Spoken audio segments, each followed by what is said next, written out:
مفتی طارق مسعود special. بچے کی پیدائش پر کون سے مسنون اعمال کرنے چاہیے، نام کب رکھنا چاہیے وغیرہ وغیرہ۔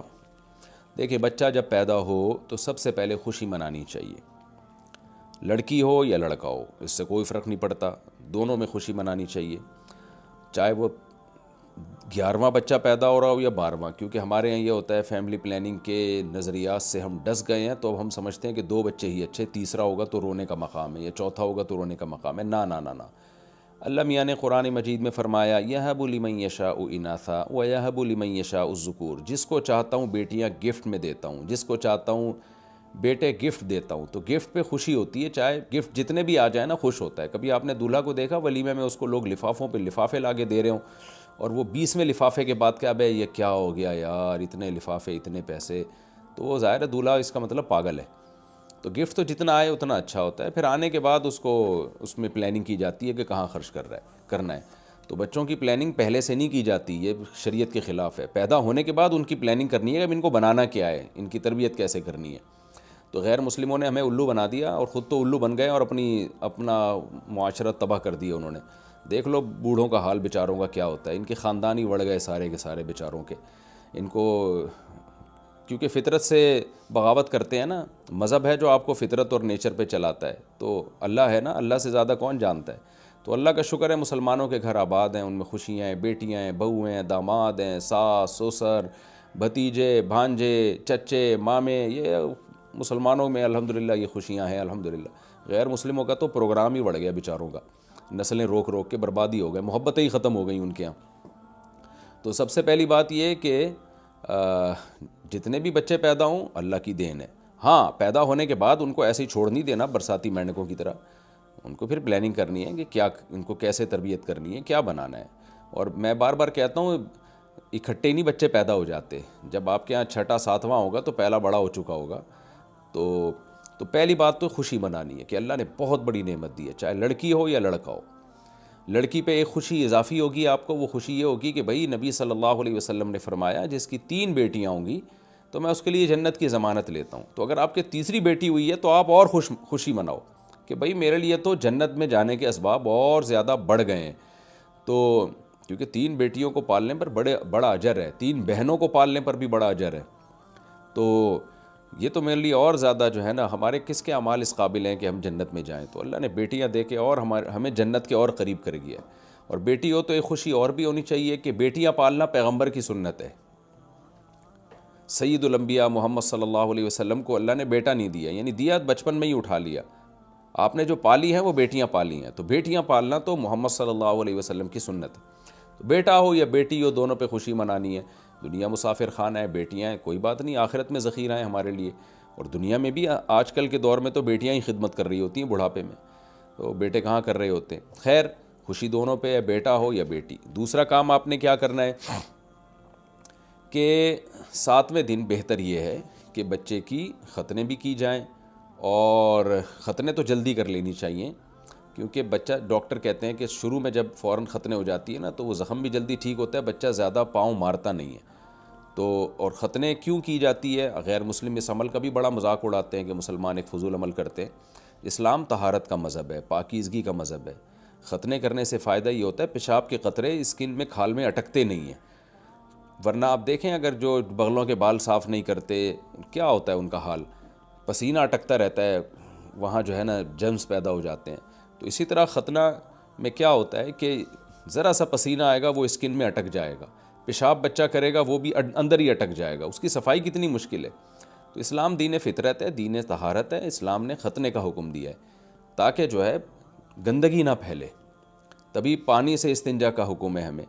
تو یہ ہمارے لیے فخر کی بات ہے کہ اسلام نے ہمیں طہارت سکھائی ہے، پاکیزگی سکھائی ہے۔ تو دوسرا کام کیا کرنا ہے، جتنا جلدی ہو سکے ختنے کروا دیں بچے کی، تاکہ بعد میں اس کو پھر تکلیف ہوتی ہے اور جو ہے وہ بچہ پاؤں بہت چلاتا ہے، زخم جلدی نہیں ٹھیک ہوتا۔ تیسرا کام کیا کرنا ہے، 7ویں دن بہتر یہ ہے، 7ویں دن نہ بھی ہو تو بھی ٹھیک ہے، لیکن بہتر ہے کہ 7ویں دن آپ عقیقہ کر لیں اس کا، اگر اللہ نے آپ کو گنجائش دی۔ عقیقہ واجب نہیں ہے لیکن سنت عمل ہے۔ لڑکا ہے تو 2 بکرے یا 2 دمبے یا گائے کے 2 حصے، اور لڑکی ہے تو ایک بکرا یا ایک دمبا یا گائے کا ایک حصہ یہ کر لینا چاہیے۔ بقرعید میں آپ نے گائے میں حصہ ڈالا تو اس میں بھی عقیقہ کر سکتے ہیں آپ، تو یعنی ایک حصہ قربانی کا ہو گیا اور ایک حصہ عقیقے کا ہو گیا، یا لڑکا ہے تو 2 حصے عقیقے کے ہو گئے، تو قربانی کی گائے میں بھی عقیقہ ہو سکتا ہے۔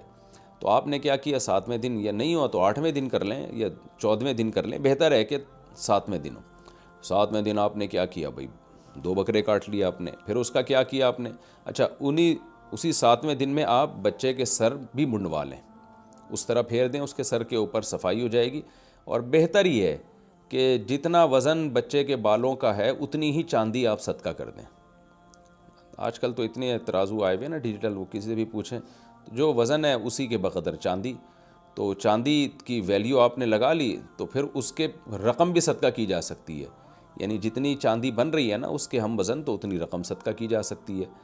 تو اس عقیقے کا فائدہ کیا ہوگا، اس صدقے کا فائدہ کیا ہوگا، ایک تو غریبوں کی مدد ہو جائے گی، لوگوں کو گوشت کھانے کو ملے گا، اور دوسرا اللہ تعالیٰ بچے کے لیے جو ہے نا آفات کو انشاءاللہ صدقے سے بلائیں ٹلتی ہیں، مصیبتیں ٹلتی ہیں، تو اللہ تعالیٰ مصیبتیں دور کر دیں گے۔ ویسے بھی جب بھی صدقہ کریں گے اللہ تعالیٰ اس سے مصیبتوں کو دور کرتے ہیں۔ تو وہ جو 2 بکرے آپ نے کاٹے ہیں یا دمبے کاٹے ہیں یا گائے میں 2 حصے لیے ہیں، اس گوشت کا آپ نے کیا کرنا ہے، اس گوشت کو آپ کھائیں، کھلائیں لوگوں کو، بہتر یہی ہے اس کے 3 حصے کر لیں، غریبوں میں بانٹ دیں، باقی کھا لیں، رشتہ داروں کی دعوت کر دیں۔ اصل میں عقیقہ رکھا گیا ہے خوشی کے منانے کے لیے، کہ بھئی جیسے ولیمہ ہے نا اسلام میں، جب آپ نے شادی کی ہے تو لوگ پریشان ہوتے ہیں یہ تم نے کیا کیا اس عمر میں، یہ کوئی اس عمر میں کرنے کا کام ہے، انگریزوں کی طرح بڈھے ہو کے شادی کیا کرو، یہ کیا تم اتنی کم عمری میں شادیاں کرتے ہو۔ تو اسلام نے کہا کہ شادی کرو تو جو سیکولر اور لبرل لوگ ہیں نا ان کا منہ چڑھانے کے لیے ولیمہ کیا کرو، کیونکہ ان کو بہت تکلیف ہوتی ہے یہ جلدی شادی پہ، تو ولیمہ کیا کرو، خوشی کا اظہار کہ ہم نے دلہن گھر میں آئی ہے، اور جب ڈیلیوری ہو گئی دلہن کی گھر میں آ گئی ہے، بارات نہیں ہے اسلام میں، بارات ہندوؤں سے آئی ہے ہماری سوسائٹی میں، بارات کا کوئی تصور نہیں ہے اسلام میں۔ اسلام میں ولیمہ ہے، لڑکا کرتا ہے ولیمہ کہ بھئی دلہن مل گئی ہے تمہیں، اور جناب اس کی ڈیلیوری بھی ہو گئی ہے، ٹھیک ہے نا، تو اب تمہیں ایک بڑی نعمت مل گئی ہے، تو چلو بھئی اب تم لوگوں کو کھانا کھلاؤ۔ تو دوسری شادی ہو تو بھی کھانا کھلانے کا حکم ہے، خوشی میں، یعنی یہ ظاہر ہے یہ غم کے کھانے تو نہیں ہوتے نا اسلام میں، خوشی میں کہ بھئی اب آپ پبلک کو جمع کرو، کھانا کھلاؤ، ببانگ دوہل اعلان کرو میری شادی ہوئی ہے، اس سلسلے میں نے آپ کو بلایا ہے۔ تو دوسری ہو، تیسری ہو، چوتھی ہو، غیر مسلم تو مذاق اڑائیں گے، یہ 4 شادیاں کرتے ہیں، 3 شادیاں کرتے ہیں، اور سیکولر لوگ بھی کہیں گے ان کا شادیوں کے علاوہ کوئی کام ہی نہیں ہے۔ تو آپ ان سے بولو کہ بھئی ہم اس پہ شرمندہ نہیں ہیں بلکہ ہم اس پہ خوش ہیں، دیکھو ہماری شادی ہوئی ہے تو ہم اب ایسا نہیں کہ چھپ چھپا کے منہ پہ کپڑا باندھ کے کئی مہینے تک گھومتے رہیں گے، نہ بھائی ہم نے ایک خاندان، اللہ نے ایک اور خاندان ہمارے ذریعے سے بسایا ہے، تو مسلمان خاندانی ہوتا ہے، انڈیویجولی زندگی یہ جانوروں کی ہوتی ہے، اور غیر مسلم بھی اسی طرف جا رہے ہیں۔ مسلمان کی تو جب ظاہر ہے آپ کی 4 بیویاں ہوں گی تو بڑا خاندان ہو جائے گا وہ، تو سبحان اللہ۔ تو اس لیے اسلام نے کہا پہلی شادی ہو تو بھی دھوم دھام سے ولیمہ، دوسری شادی ہو تو بھی دھوم دھام سے ولیمہ، تیسری شادی ہو تو بھی اس کو انجوائے کرو، لوگوں کو بتاؤ بھائی بڑا مزہ آیا بھائی، یہ لو بھائی کھانا کھاؤ شاباش، چوتھی میں بھی ایسے ہو، ایسا نہیں رہا اس لیے میں اس کو اتنا کر رہا ہوں، دوسری میں تو پکڑے جانے کا خطرہ ہوتا ہے اس بیچارے کو۔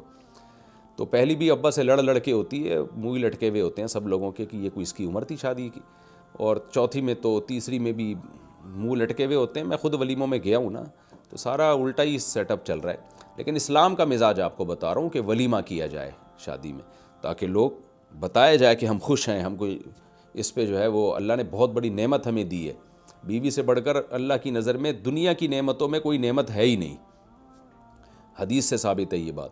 تو عورت کی قدر کی ہے اسلام نے اس طریقے سے، غیر مسلموں کے ہاں عورت کی قدر ودر نہیں ہے، بس زبانی دعوے ہیں، کوئی ان کے پاس کوئی پیکج نہیں ہے اس کی عزت بڑھانے کا۔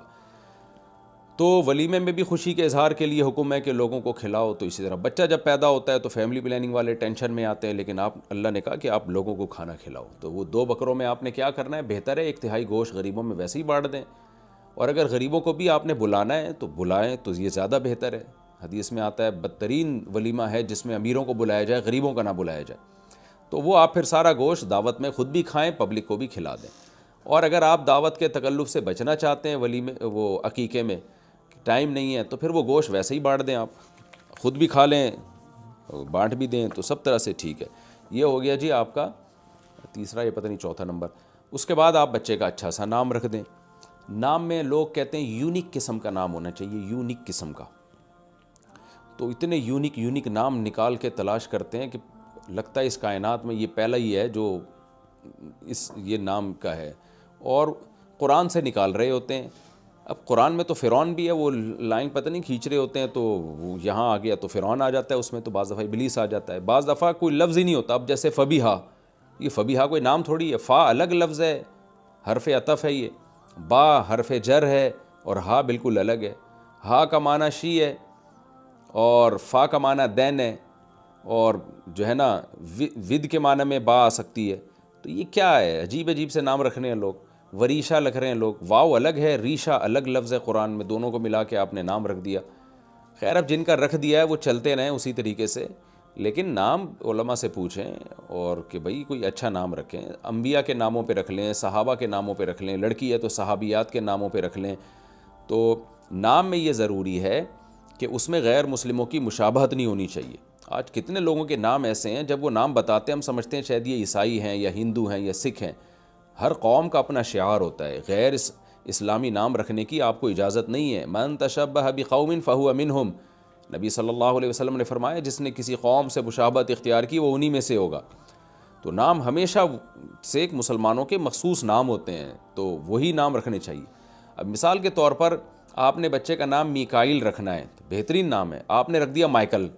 اب میکائل جو ہے نا اس کو انگلش میں مائیکل بولتے ہیں، تو مائیکل نام رکھنا جائز نہیں ہے کیونکہ یہ عیسائیوں کا نام ہوتا ہے۔ آپ کا بچے کا نام آپ نے داؤد رکھنا تھا، آپ نے رکھ دیا ڈیوڈ، تو یہ حرام ہے، ناجائز ہے، کیونکہ یہ آپ غیر مسلم نام نہیں رکھ سکتے۔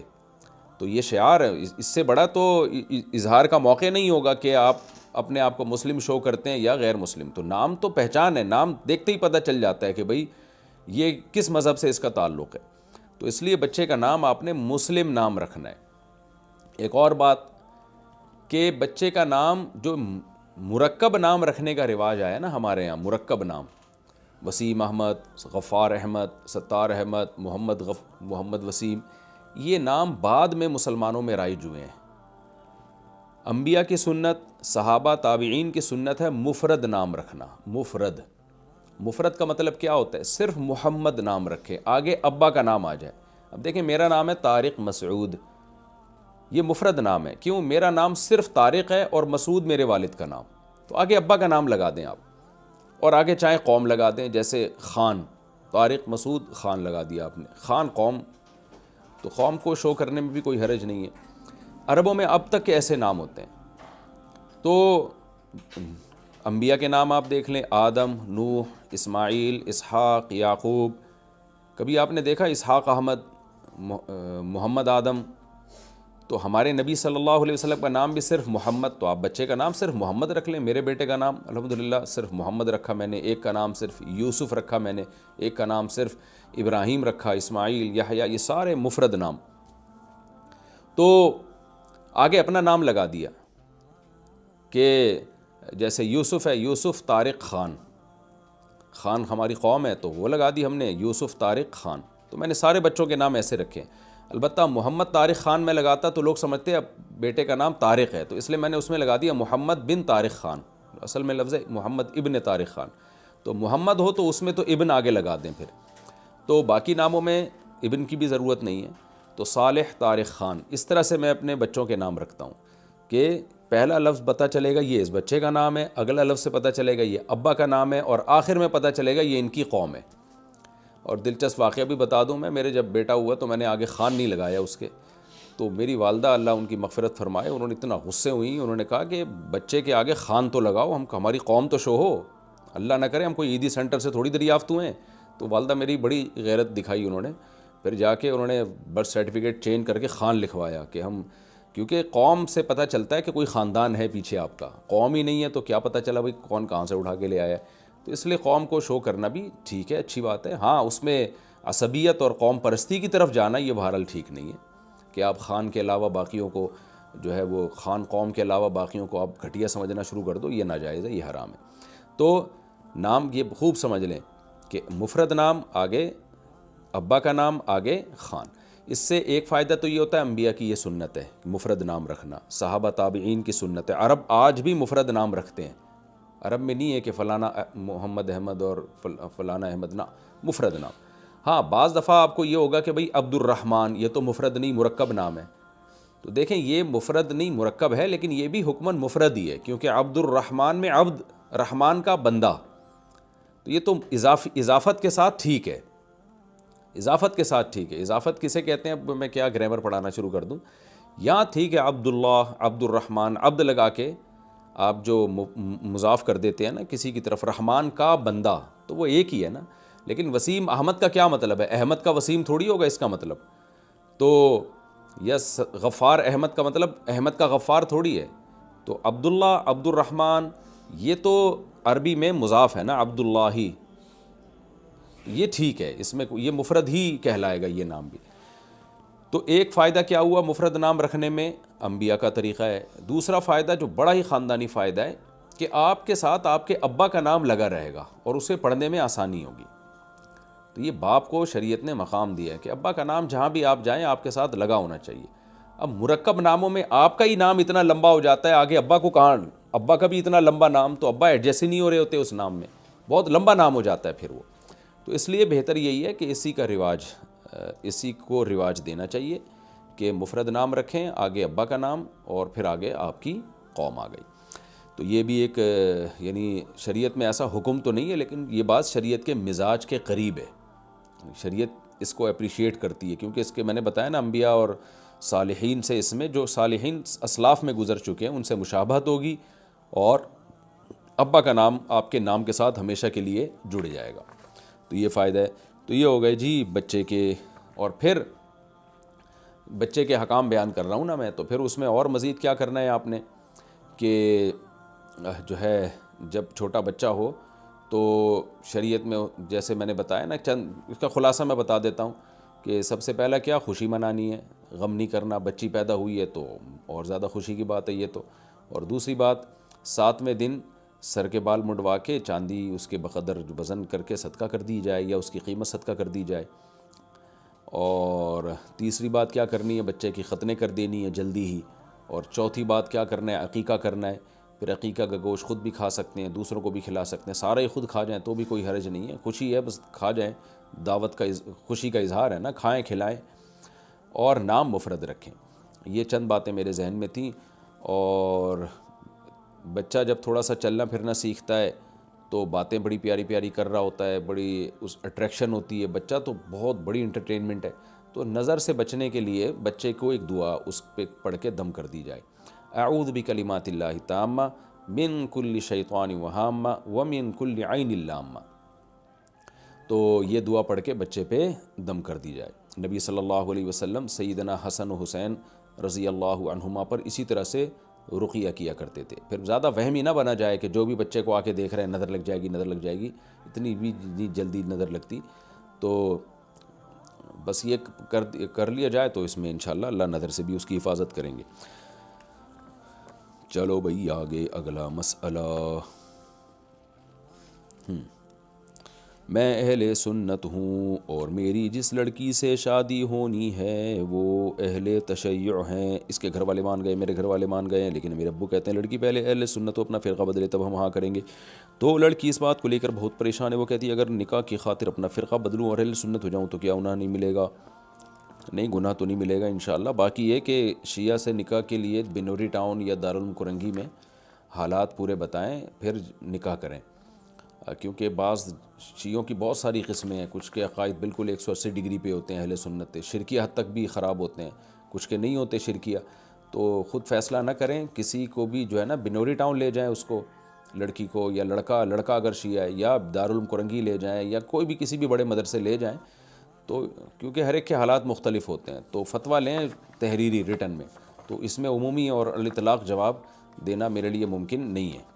میں یہ الاطلاق نہیں جواب دے سکتا کہ شیعہ سے نکاح حرام ہے یا جائز ہے، کیونکہ ہر ایک کے حالات ایک دوسرے سے مختلف ہوتے ہیں. جنوبی افریقہ. کیا میں وصیت کر سکتی ہوں کہ انتقال کے بعد میری میت کراچی لے جائی جائے اور وہیں دفن کی جائے؟ آپ یہ وصیت اگر کریں بھی تو شرعاً اس وصیت کا پورا کرنا لازم نہیں ہے. بہتر یہی ہے کہ جہاں آپ کا انتقال ہو آپ وہیں دفن ہو. شریعت میں اس کو پسند بہرحال نہیں کیا گیا، اگرچہ بڑا اختلافی مسئلہ ہے کہ اتنی دور میت لے جانا جائز ہے یا نہیں، میں اس ابھی اختلافی مسئلے میں نہیں پڑتا، لیکن بہتر بہرحال سب کے نزدیک یہی ہے کہ جہاں انتقال ہو وہیں اپنے لیے دفن کا انتظام کریں، اور اس میں کچھ بھی نہیں ہوتا، آپ کے اعمال اچھے ہوں گے تو جو ہے وہ وہاں کے حالات اچھے ہوں گے۔ ہاں، ساؤتھ افریقہ میں آپ کوشش کریں کہ نیک لوگوں کے قریب کہیں دفن ہونے کی، اس کی برکتیں قرآن و سنت سے ثابت ہیں کہ نیک لوگوں کے قریب دفن ہونے سے انسان کو فائدہ ہوتا ہے۔ تبھی تو سیدنا ابو بکر اور عمر رضی اللہ تعالیٰ عنہ کی خواہش تھی کہ سید الانبیاء محمد صلی اللہ علیہ وسلم کے پہلو میں دفن ہو، تو مسلمانوں کے قبرستان میں دفن ہو، وہاں ایسا نہ ہو کہ غیر مسلم کے قبرستان میں آپ دفن ہو جائیں۔ تو اللہ آپ کو صحت دے، لمبی زندگی دے، اور ہم سب کو موت کی تیاری کی اللہ توفیق عطا فرمائے۔ اصل چیز ہے اعمال، اس کو فوکس کریں۔ بہرحال آپ وصیت اگر آپ نے کر بھی دی نا تو شرعاً اس وصیت پر عمل کرنا لازم نہیں ہوگا۔ مختار راجستھان انڈیا سے، میں جہاں مزدوری کرتا ہوں وہاں ہندو کھانا بناتا ہے، کیا وہ کھانا کھانا جائز ہے؟ جائز ہے بھائی، اگر حلال چیز بنا رہا ہے تو جائز ہے، کھا سکتے ہیں۔ پاکستان سے کسی نے پوچھا ہے کیا، ویسے بہتر یہی ہے کہ دیکھیں کھانے پینے میں مسلمان ہی رکھیں، کیونکہ ہندوؤں میں ان کا طہارت کے وہ اصول نہیں ہے جو شریعت نے ہمیں بتائے ہیں۔ میں نہیں کہہ رہا کہ وہ صفائی کا خیال نہیں کرتے، رکھتے ہوں گے، لیکن ان کے پاس تو طہارت کے حکام نہیں ہیں نا جو مسلمانوں کے پاس ہیں۔ ان کو تو نہیں پتہ ناپاک کپڑا ہو جائے، ہاتھ ناپاک ہو جائے تو شرعاً اس کو پاک کرنے کا کیا طریقہ ہے۔ تو اور اس میں تو مسلمان بچپن سے ہی سیکھتے آ رہے ہوتے ہیں، تو حرام نہیں ہے اور کھانا گندا بھی نہیں ہے، وہم کرنا جائز نہیں ہے کسی کے بارے میں، لیکن ایک انسان کی طبیعت جو ہے وہ مائل یہی ہوتی ہے کہ بھئی دل یعنی طبیعت مائل نہیں ہوتی کہ کیونکہ وہ آداب سیکھے ہوئے نہیں ہیں طہارت کے، تو اس لیے کھانا وغیرہ کی چیزیں ایسی ہیں ان میں پکانے میں کسی مسلمان ہی کو رکھنا چاہیے، لیکن بہرحال ناجائز ہونے کی ہمارے پاس کوئی دلیل نہیں ہے، اگر آپ کھا سکتے ہیں اس میں کوئی ناجائز نہیں ہے۔ کینیڈا سے کسی نے پوچھا کیا کلی کر کے پانی پی لینا جائز ہے یا اس کو پھینک دینا چاہیے؟ کھانے کے بعد پلیٹ میں پانی ڈال کر پینا کیسا ہے؟ میرے شوہر یہ دونوں کام کرتے ہیں اور مجھے یہ عجیب سا لگتا ہے، مجھے بھی عجیب سا سن کے عجیب سا لگ رہا ہے۔ جب آپ کلی کرتے ہیں منہ کی رطوبات اس میں آ جاتی ہیں اور دانتوں کا بھی وہ اس میں نکلتا ہے، تو اس کو پینا تو ایک جائز ہے، ناجائز ہونے کی کوئی دلیل نہیں ہے، لیکن ہر جائز کام کرنے کا نہیں ہوتا، نظافت کے خلاف ہوتا ہے۔